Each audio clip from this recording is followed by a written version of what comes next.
reason why I say early drive leg is because as we descend from our peak leg lift, you actually do a good job of incorporating some forward move. But as we descend, the drive leg's job now is to stabilize that incoming energy, right, as we drop into our drive phase. Okay, so now as you drop into your drive leg seems like it wants to stabilize, but then it starts to go, right? So we have early knee extension right here, but look at where our hand is, right?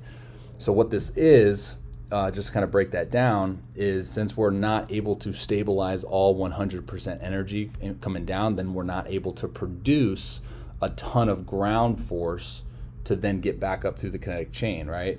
So we're limiting the amount of energy that we can not only produce, but we're also transferring that early, right? So transferring that is meaning when your drive leg now cracks into rotation, right, and your hand is still down, that energy is going to be blocked, right? So you're at full hip extension right here, and your hand hasn't even started its swing, right?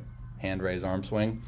So obviously, we try to avoid that, okay?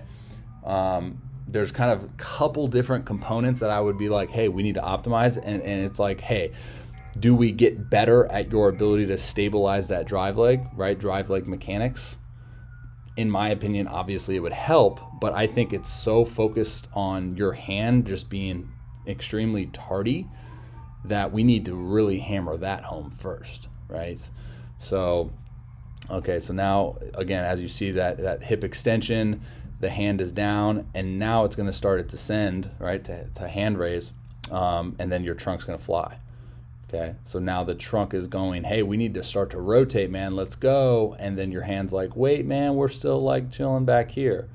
So now you're having to create a ton of independent energy with your arm because you're not maximizing the way that your body should be leveraging your arm, okay?